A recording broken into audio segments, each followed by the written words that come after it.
Hello guys, আজি এইফালে এয়া কণী আৰু কোমোৰা তৰকাৰী বনাব লৈছোঁ। এইফালে কাটি লৈছোঁ বিলাহী, পিঁয়াজ, মছলা আৰু এইফালে ৰেডি কৰি ল'লোঁ আৰু এইফালে দি দিলোঁ তেল আৰু ইয়াত ডালচেনি, ইলাচি, তেজপাত দি আৰু পিঁয়াজ অকণমান দি পেলাই এইফালে লৰাই ল'লোঁ। এইফালে ঢালি দিলোঁ বিলাহী, তাতে মছলাখিনি দি দিলোঁ।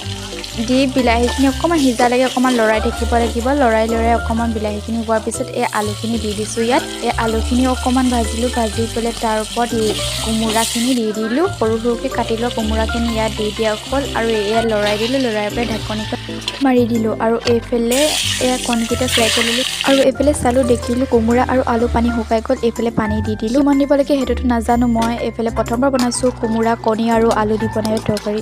সিজিলে, সিজা হোৱাৰ পিছত অকণমান পানী ৰাখোঁতে কণী কটা দি দিব, দি পেলাই ধুনীয়াকৈ অকণমান লৰাই দিব, লাহে লাহে লৰাব যাতে কণীকেইটা আকৌ ভাঙি নাযায়। যিকণ পানী আছিলে সেইকণ পানী অকণমান শুকাবলৈ কাৰণে এৰি দিব আৰু এইফালে শুকাবলৈ কাৰণে এৰি দিলোঁ। কোমোৰা আৰু হাঁহৰ মাংস খাই পাইছে চাগে। আজি কোমোৰা আৰু কণী ফাৰ্ষ্ট বনাইছোঁ গাইজ। এইফালে এয়া মোৰ কোমোৰা, কণী আৰু আলু বনি গ'ল আৰু এইফালে এয়া ধনিয়া দি ল'লোঁ। দি লৈ পেলাই এইফালে এয়া পাতি লৈ পেলাই চাওক গাইজ কিমান ধুনীয়া হৈছে। আৰু গাইজ এয়া মই ভাত পাতি ল'লোঁ। ভাত পাতি পেলাই ভাতৰ লগত খাবলৈ কাৰণে ৰেডি কৰিলোঁ গাইজ। অতি সহজে বনাব পাৰিব। ভিডিঅ'টো ভাল লাগিলে লাইক, কমেণ্ট, ছাবস্ক্ৰাইব